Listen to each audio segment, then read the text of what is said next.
Everybody, welcome to the session. I'm Rachel Blackthorne. I'm on the corporate operations team at Oracle, and I'll be moderating the webinar today. This webinar is part of our weekly Oracle at Oracle webinar series, where we have the opportunity to hear from the executive team at Reimagined Oracle. In the series of webinars, we share insights from our own journey to the cloud and demonstrate how we're using Oracle Cloud to power our business and enable exceptional customer and employee experiences. And of course, we'll share our learnings with others so that you all can do the same. Let's dive into today's topic. Thanks very much, Rachel, and welcome everyone to our webinar this morning. So my name is Matt Stirrup, and I'm the Senior Vice President of Finance within our Oracle's Business Finance Group. Specifically, my responsibilities are corporate FP&A and also the finance partnering with our development and cloud operations organization. I'm sure many of you will have seen our safe harbor statement already, but just in case, I'm going to be talking this morning about what we've done with EPM, but also make a couple of forward-looking statements about what we plan to do. So I'm going to spend about 20 to 25 minutes talking you through our finance transformation at Oracle, and specifically the role that EPM Cloud has played within that journey. And then I'll be joined by Tyler and Cormac, who work with the EPM Cloud on a daily basis within their roles, who are going to share some of their personal experiences of the EPM Cloud with you. And then we'll open up more generally for questions.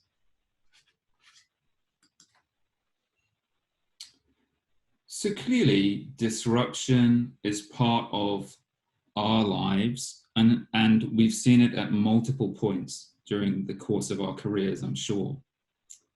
Currently, we're in the midst of a significant disruption with the pandemic. And in response to disruption, organizations really have to evaluate their businesses, look at their ways of operating and their financial health in order to withstand the challenges that they face, which generally means that they have to change in order to stay resilient. One of the keys to resiliency is the ability for organizations to be agile and respond quickly, taking new directions and looking for new opportunities. The ability to plan and forecast based on real-time data and insight is really a critical component and an enabler of this agility, and why the EPM Cloud is so important to the way that we run our business.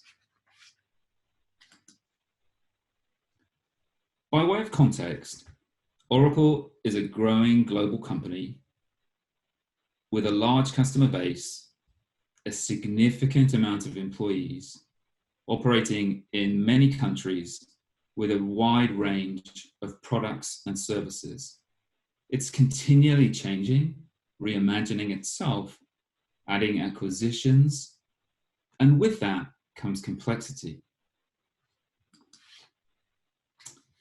So what does that mean for us from a planning and forecasting perspective that we need to do in order to keep Oracle agile? Well, we run three processes. We run a quarterly rolling forecast, which we do virtually every week. We run an annual budget, which we do in stages, and then update as we go through the year.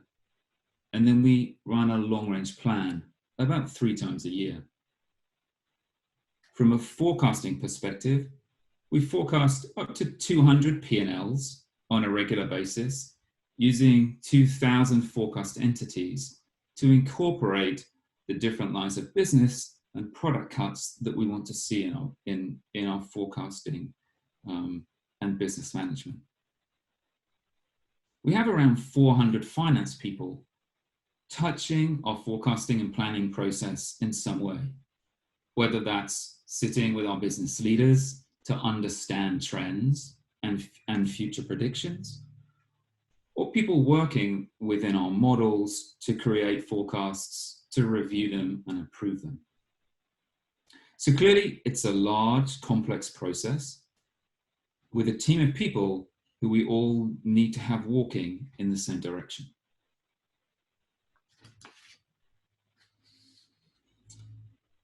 So as we thought about our finance transformation some years ago, we decided we wanted to do much more than just update our processes or upgrade our software. We also really wanted to change the outcome of what we do for the business. So moving from backward-looking scorekeepers, where our role was to create reports based on historical data, to true business partners, where we offer much more than simply the numbers, but insights and actions in order to help grow the business. What did this mean from a forecasting and planning process? Well, a number of things. Firstly, we wanted to enable strategic thinking through the creation of multiple scenarios to look at potential different outcomes. We wanted to drive better understanding of risk and opportunity in order to change the outcome rather than just to report what we thought it would be. We wanted the process to be really fast and simple so that it made it easy for us to identify actions that we needed to take, again, to change the outcome. And finally, inspire confidence in the work that we were doing by becoming more accurate and transparent.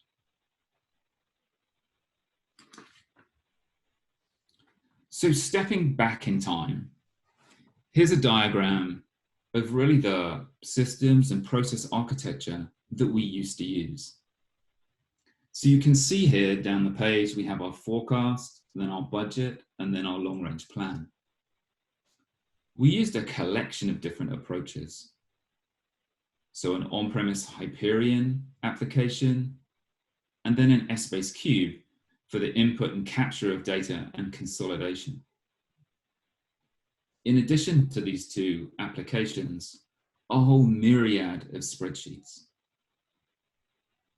The process encompassed multiple different approaches, different models, took an army of people to hold it together, and was very slow and difficult to organize. And most importantly, it was very difficult for us to react to change. And so when circumstances changed, it would take us a number of weeks to catch up. So we moved from that architecture to a much more simplified and standard approach with the EPM cloud. Here's a representation of how I visualize our architecture. So we have one tool that encompasses all three processes: forecasting, budgeting, and long-range plan, all created in a standard way using similar dimensionality. There are direct data feeds from all of our source systems, so HR, ERP, GL, and our sales systems, so that we can pull in real-time data into our forecasting tools. The tool itself then is configured into a series of models. The models pull in the historical data, and then we apply a number of different KPI drivers in order to generate forecasting outcomes.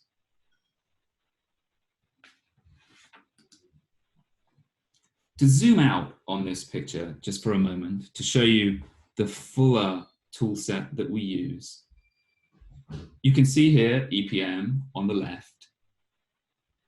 We then use a number of BI and analytics tools to create a much fuller view of our operational and financial performance.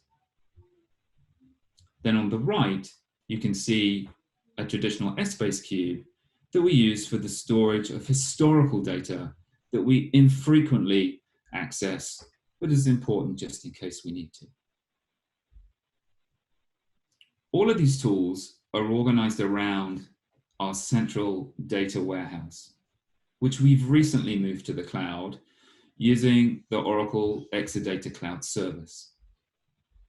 This has been a significant move for us, and we're seeing significant increases in performance, both in terms of how long it takes our data to process and in the response time of our queries. Secondly, there's much more elasticity than our on-premise solution. So we continually need more data, and our IT team can deliver that so much faster. They now need to request additional capacity, which really they can have on demand, as opposed to having to wait for new hardware to be bought and come in. And thirdly, and maybe most importantly for me, is we can now access new technology, which is really only in the cloud. For example, autonomous data warehouse, object storage, streaming. And we're in the process of incorporating all of these technologies into our approach. All of this means new capabilities to really help us with our analytics. So let's look in a little bit more detail on our reporting solutions. So EPM we're using for our forecasting and planning reporting, and there are a number of different options that we have. So we're using standard web-based reporting, typically for forecast reviews or for forecast validation work. We also have a smart view option into spreadsheets, which allows us to do more analytical work within our finance groups. And then additionally, there's narrative reporting, which allows us to combine tables or graphs of numbers with commentary using a workflow approach. This automation and standardization of reporting has really helped us from an efficiency standpoint, but also from a consistency of understanding of our business performance, because everyone is looking at the same metrics and the same reporting, and has removed multiple spreadsheets, which has improved our accuracy and the time for analysis.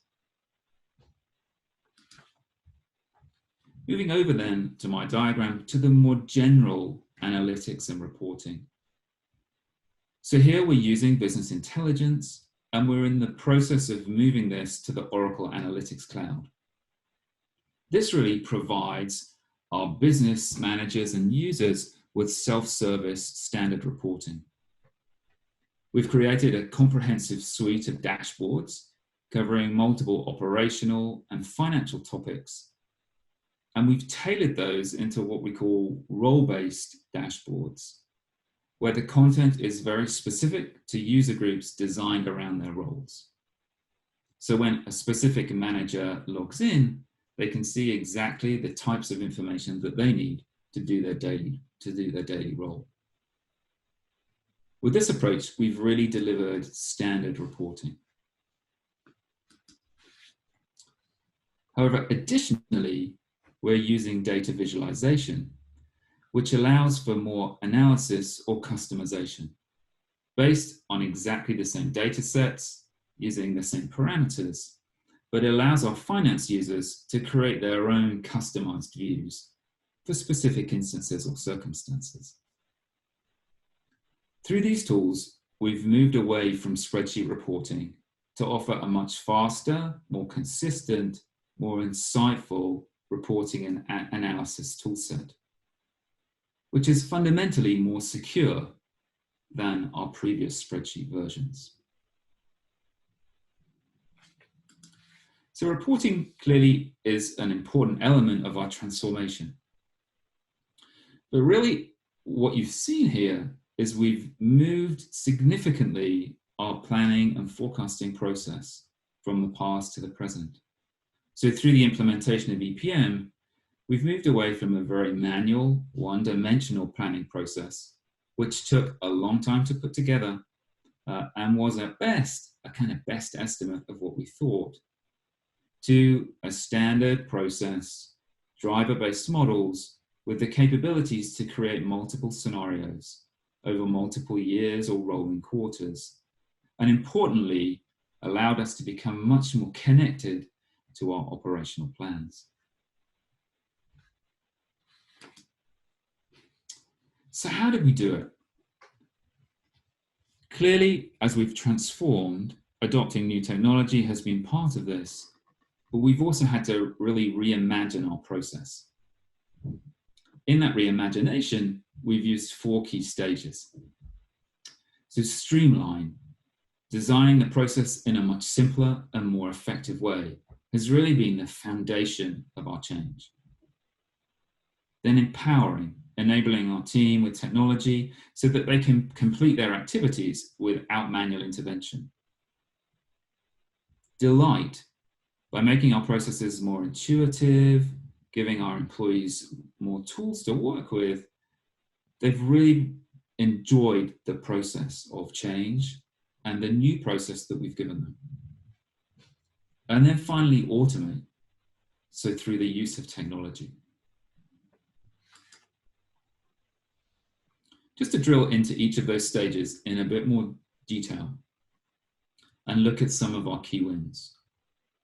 So as I said, we have created a standard process and approach, which has made operating much easier for everybody to understand, but also for new starters to be trained and initiated in our processes. Through the use of driver-based models, we've created consistency, and importantly, transparency. So I can look at anybody's forecast for any of our businesses and really understand how it's been put together and interpret it. Data gathering and integration of our tools have simplified the process. And we now consolidate our numbers in a matter of minutes with no offline handoffs. Empowering. We've had our own process owners really look and develop our process so that experts have designed the new process and employees have been part of that solution as we've gone along through working groups or user groups where we take feedback and incorporate that into our approach. We've put scenario modeling and additional capabilities into the hands of our users, which has really helped them perform their daily activities. And in turn, made the process much easier, releasing time so people can focus on the so whats or the what ifs to help their business.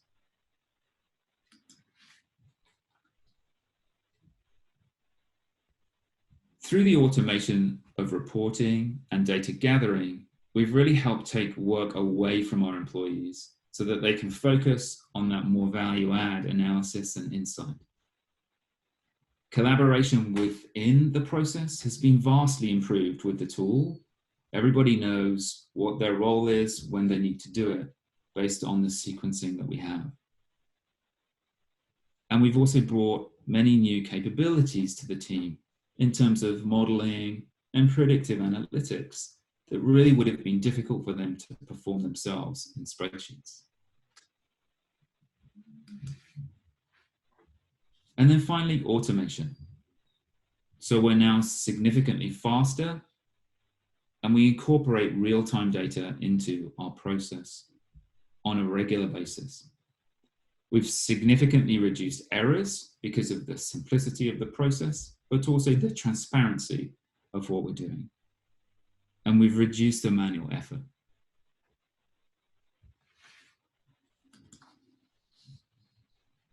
So when I look back at what we've done, I mean, what have the key elements of our success been? And what have we learned from the process? So clearly having a vision, an objective is very important. And really that senior executive mandate to set out what we want to do and how we're going to do it so that the whole team can be part of the ongoing transformation process. We've really empowered our process owners to define and then run the process in a way that makes sense for the organization. We took a risk-based approach to our implementation. So the 3 processes that we run, we actually took a phased approach from an implementation standpoint. We started with our long-range plan, which is our simplest process and involves the fewest amount of people. We then moved to our budget, and then we moved to forecast. So forecast is the most regular process, involves the most amount of people, and arguably is the most critical to our daily running of the business. And so by starting with the long-range plan, we were able to really learn the capabilities of the tool, understand what we needed to do with the process before we moved on to the other processes. Understanding and recognizing that employee experience has been a really important part to implementing change. And I would say this is an area where we've maybe learned the most in our journey to the cloud. I think initially, certainly I was guilty of focusing very much on the technology and what it could do for us. And that didn't necessarily incorporate what it meant to the employee on their day-to-day activities. So as we've gone through and transformed, we've really recognized that understanding what all of our employees have to do on a day-to-day basis and how we can make that easier for them has been a kind of critical success factor. And then lastly, planning using test cases, experimenting with various different methodologies, training our staff and then rotating them within teams, and creating what we call evangelists who work very, very effectively with the tool and can show others how it works and how best practice can be shared has been a critical factor.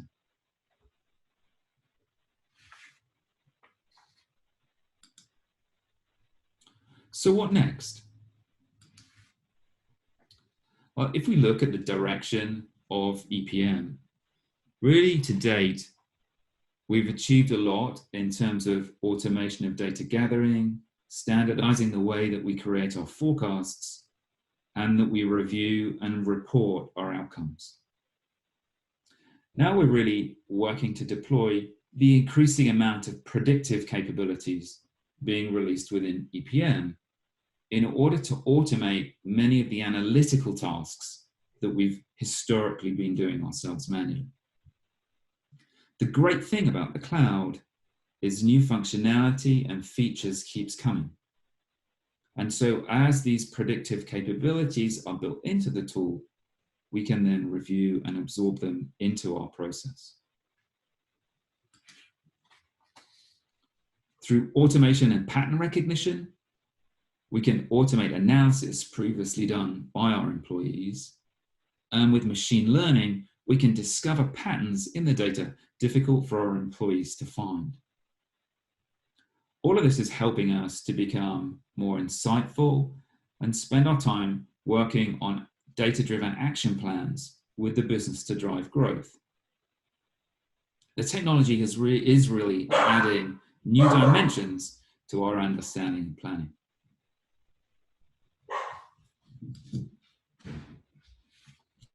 So with that, let me introduce Cormac and Tyler, who, as I said initially, spend a lot of their time working with EPM. So why don't we start with you, Cormac? Hello. Maybe you can start with introducing yourself and just giving us a brief summary of what you do at Oracle. Sure. So I've been at Oracle for almost 9 years now. I've done a couple of different roles in the business, and now I have been in the corporate FP&A group for just over 3 years. So spend a lot of my time supporting our executive leadership in forecasting, budgeting, and long-range planning, as well as the critical analysis of our P&L. That has clearly taken a significant uptick with the coronavirus pandemic.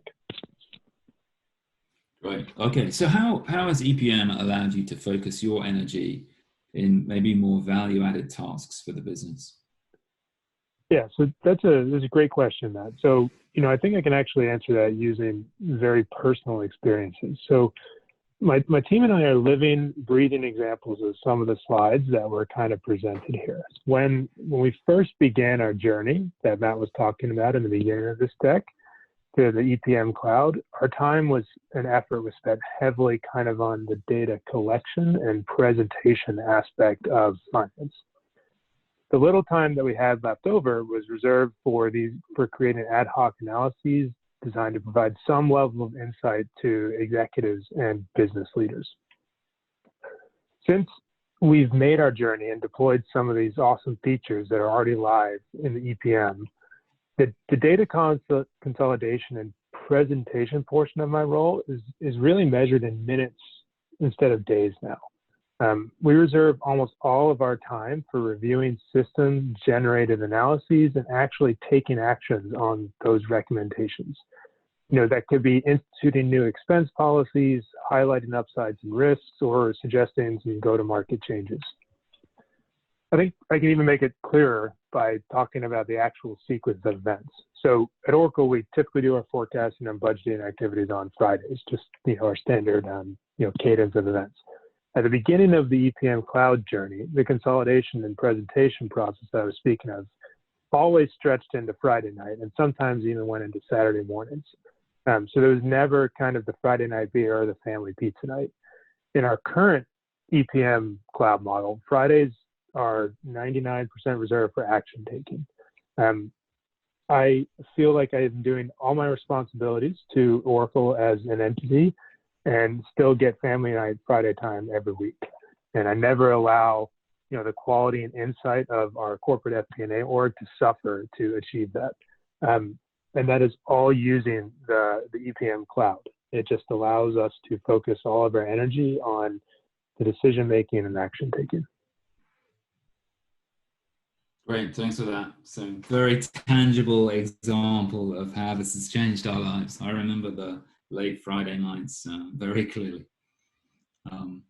Okay, so maybe another question. So one of the things that I talked about as being an objective of ours was really to improve forecast accuracy. Now we know when people forecast, they often have their own kind of personal bias. So how has EPM allowed you to remove bias from the forecasting process?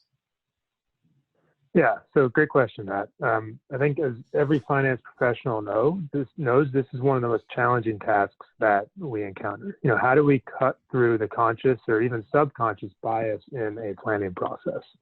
Well, there are several ways that EPM Cloud allows us to do this. The most prevalent is the ability to drive any part of an organization into a standard approach for those parts of the income statement that are mathematically driven. And so what I mean there is stuff, expenses like salaries or benefits should really not have too many assumptions behind them because they're driven in our EPM cloud model by specific and agreed upon KPIs. EPM cloud allows the baseline financials to calculate systematically. We'll provide an instantaneous reporting on anything that looks weird or is an anomaly, and also gives us recommendations on what to do financially with those anomalies. So I have sat down at my desk and I've had 2 sips of cup of coffee, and I already have a full set of ideas of what to do with potential, forecast bias. And then outside of any things that we consider standard KPIs or financials, I can also go back to my first answer where I was talking about a journey and the quote unquote bones of the EPM cloud at Oracle, that allows me to focus all my time on these planning anomalies. So decision making and action taking is the focus of our finance group at Oracle. Decision-making surrounding one-time events and strategic plans are where our finance group spends almost all their time. And that's, all thanks to this journey we've made into the cloud.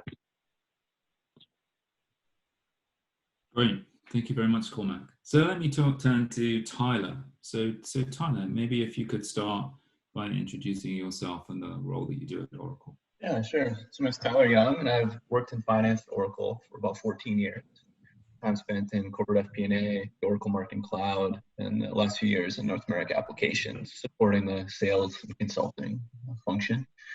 The core function of my team is really FP&A. We manage the forecast and the budget process for our total organization.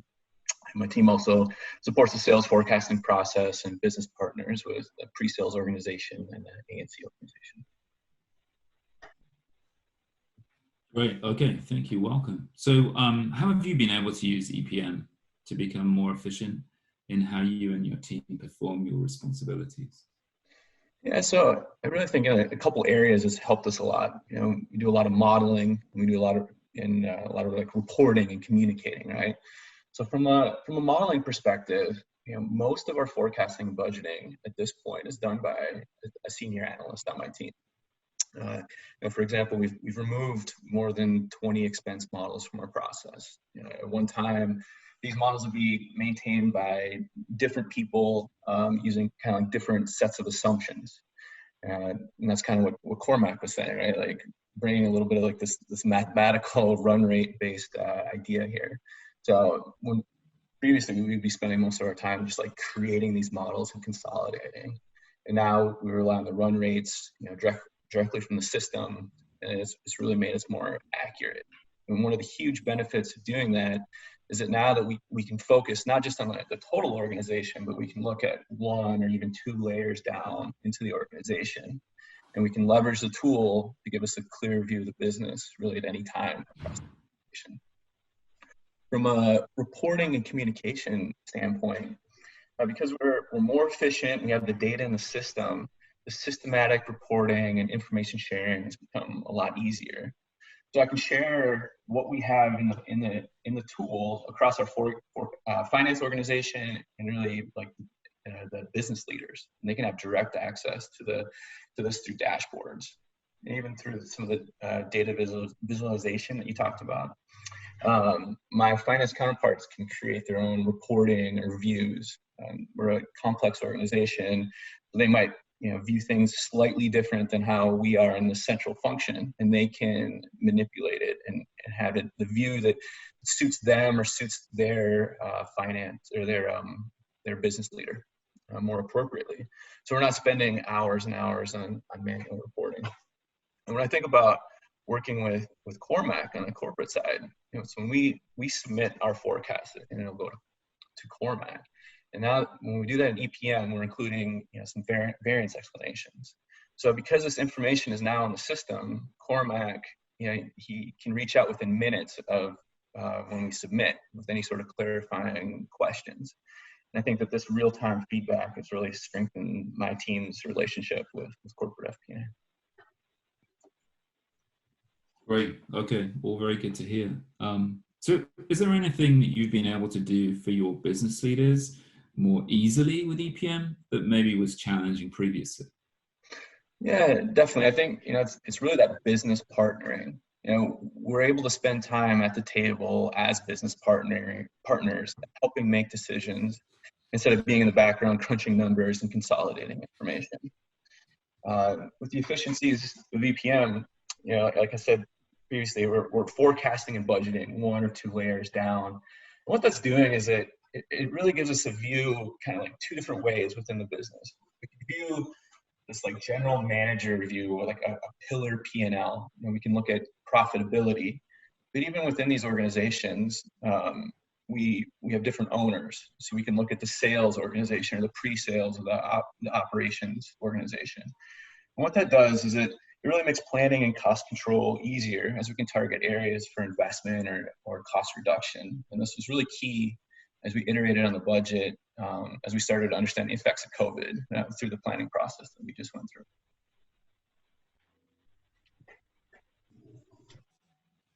Great. Well, thank you very much, gentlemen, for your insights and sharing something of your experience. So let's open up now and take some more general questions. Awesome. And if anyone on the call has questions for Matt, Cormac, or Tyler, please submit them in the Q&A that you see in the bottom of your screen. And let's get started. Matt, how did you manage the adoption of these new tools? And did you encounter any resistance from employees? Yeah, so I mean, I think as I said, kind of couple of elements to this. So we started with our executive mandate, our clear vision of what we wanted to do. And then we took a phased approach to really implement our new processes with the technology. But what that really meant from kind of a user perspective was they needed to set aside kind of their historical spreadsheets that really they'd grown to love and trust and know. And for many people also was really what bound up in the value that they thought that they were bringing to the organization. And we asked them to put that aside and then to move to kind of our standard tools. Now, I think that change process has been gradual. You heard there from Tyler that he's successfully managed to achieve that within his area of the organization. And I think we've had to work very hard with some of our employees to kind of have them take that leap and move. But this is kind of the hard piece about change, right? The people aspect. And really, I think we're in a position now where the application can deliver so much more in terms of capability, predictive algorithms, etc. That employees really want to engage and use it going forward. I don't know, Cormac, Tyler, do you have any other perspectives to add to that?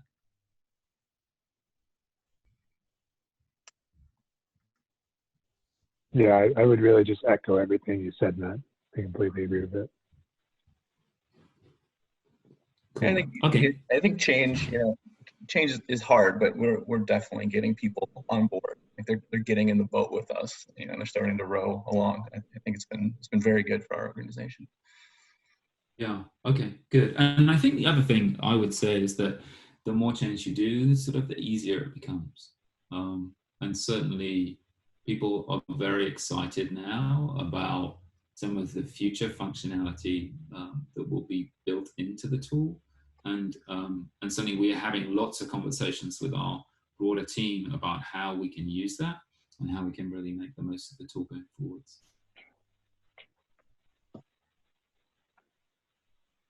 Awesome. Ready for the next one? Yeah. Great. So question came in from the audience. How has COVID changed the way your team operates? And how have you embodied business agility during this transformation? I guess using the EPM tools as well. Yeah, that's a great question. I mean, I think COVID has done a number of things for us. So certainly, our planning horizon has shortened. We're very focused on what we think is going to happen in the next month, whereas previously we would have been focused on a much longer period of time. I think we've found EPM to be really a critical part of really understanding what's happening with our business as we've progressed through the pandemic. So many of our, I talked about our models work on the basis of actuals and trends and then kind of predict forward. Many of that kind of trending activity becomes slightly less relevant when you have these kind of huge external factors. However, having all of the data sort of served up in a standard way for all of our users and automated through the tool has been an absolutely critical in terms of, okay, well, understanding how the patterns and trends are have changed and what we think will happen going forwards.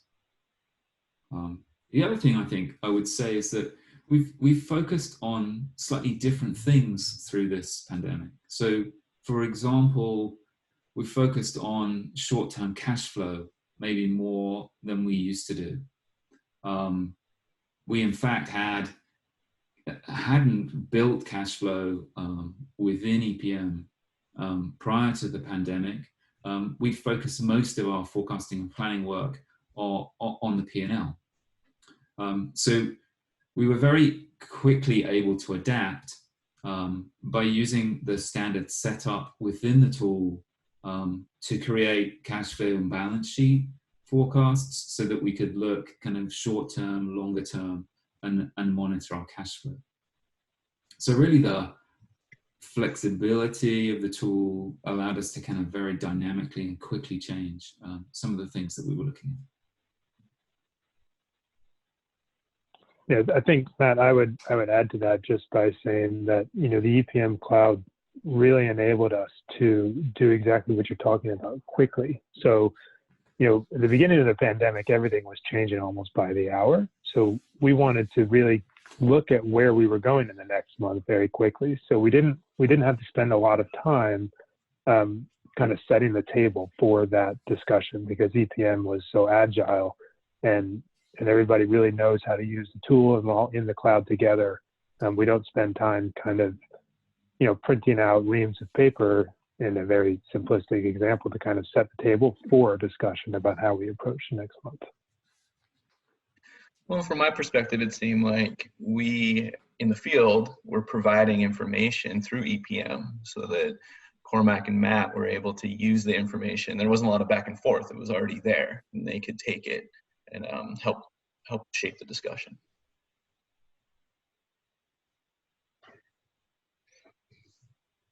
Awesome. And moving on to the next question, if you guys are ready. Matt, you talked a lot about process simplification. How much of that simplification was mandated by the business, and how much was required to accommodate faster return on the results that you guys are talking about? Yeah, I mean, I think it's a combination, right? So we had a number of ideas when we first started about how we wanted to simplify the process from a corporation standpoint, right? So we wanted a faster process. We wanted it to be clearer, more transparent. And so really that was our kind of the corporate stakeholder in this. And then from a business perspective, we clearly had a multitude of different stakeholders that we really needed to address and support through the process. So understanding what our business leaders really needed to manage their business, understanding what our regional finance teams' activities kind of needed to be to support that, but then also to play their part in the creation of a corporate forecast. So really we started with looking at what were the critical items, elements of the process, and what it needed to look like, and then combine that with the EPM cloud and the best practices that we saw kind of embedded within that, and merge those two things together. And I think as we've gone, we've found that really we've further simplified our process. So it's sort of been an iterative process, right? And I think one thing that this transformation has really shown us is that the change is forever. We will keep updating, we will keep improving what we're doing. And I think certainly some of the things that we're now able to do, we never ever imagined that we would be able to do when we first started, right? So how quickly we can consolidate our forecast and create the reporting. It's really a matter of minutes.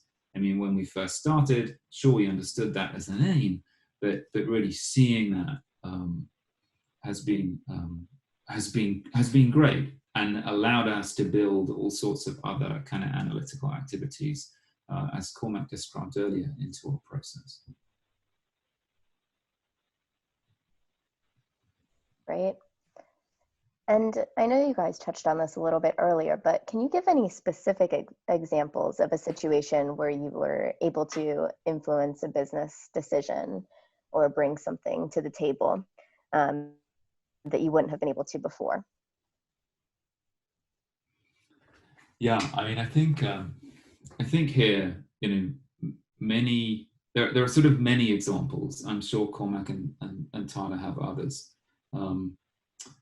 Really using sort of some of the predictive capabilities within the tool, we're sort of really able to shine a light on where we think the business is going, where what's growing, what's declining, what's maybe behaving slightly differently to the trend that we expect. And through some of the reporting that is created through the tool, we're then able to kind of really highlight that. So for example, you know, our spend is trending too high, we can take corrective actions very quickly. Our revenue is behaving in a very different way to what we would expect from historical linearity trends. You know, all of these things we can look at in a very consistent way throughout the organization and really pinpoint where the issues are, and then talk with our business leaders to take action. And I think we have sort of maybe multiple multiple examples of that. I don't know, Tyler, whether you have a perspective from your regional view. Well, you know, I think it's interesting also just working with the corporate team and some of these like validation and different views that you guys have. It has created like good questions back to us. We have more insight as well. I think because there's more information, then it's more people being able to view this data set, if you will.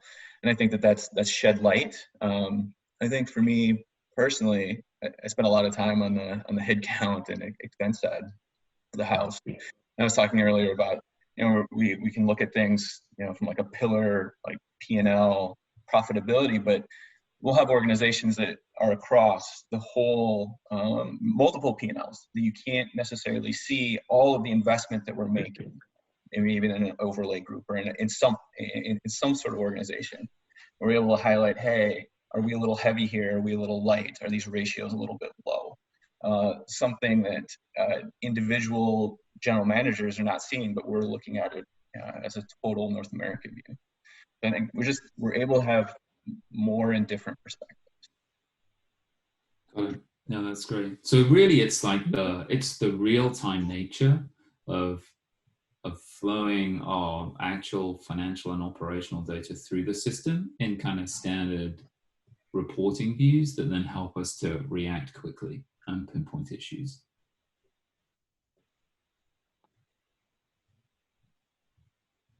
Awesome. And one more question. Matt, can you speak to a little bit the advantage of having a full ERP and an EPM suite and what maybe synergies or advantages that would create? Yeah, sure. So, I mean, we started using EPM Cloud whilst we were still operating on our on-premise EBS instance. And really through as I explained in the diagram, the use of our data warehouse, we were able to flow data through from EBS to EPM. Now what we're finding as we've brought our ERP to the cloud is there's great synergy between these two tools. Our accounting and controllership group are also using EPM for automated account reconciliations and a lot of their reporting, particularly through the use of narrative reporting.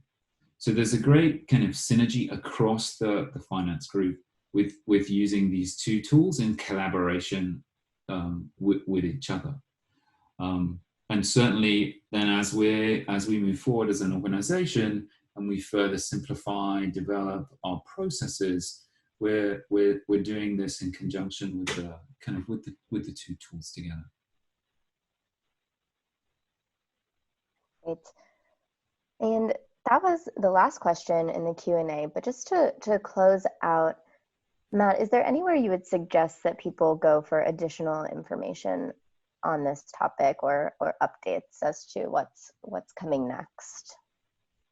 Yeah, sure. I mean, so there's a wealth of information through oracle.com and our other Oracle stories are posted there if anybody is interested in understanding kind of the different applications. Of course, always feel free to reach out The team and I do lots of discussion with our customers, and so we're very happy to help. But yeah, I think oracle.com for all of our updates is probably the best place. Awesome, thank you. And since we have a couple more minutes, one more question just came in. Are we using EPM in any other areas to analyze non-financial data? Yeah, that's a great question. And actually is something that we're considering kind of in our plans going forward. So really in the way that we've implemented EPM currently has been around kind of creating our financial forecasts. We use a lot of operational KPIs in the creation of those forecasts. So there is an interconnectivity with our business. But certainly now as we move forward, we're thinking in terms of EPM for the whole business because there are all sorts of different planning activities that happen, whether it's how we allocate resources or how we sequence activities, etc. So there's lots of planning activities that happen outside of the finance arena. And so really we're considering, okay, how do we use EPM for that? How can we create much more interconnectivity with kind of the planning as a whole for our organization? Great, that's very exciting. And with that, I think we'll wrap it up and give everyone a couple minutes back in their days. Matt, if we can move to the last slide. I'll give everyone a little bit more information.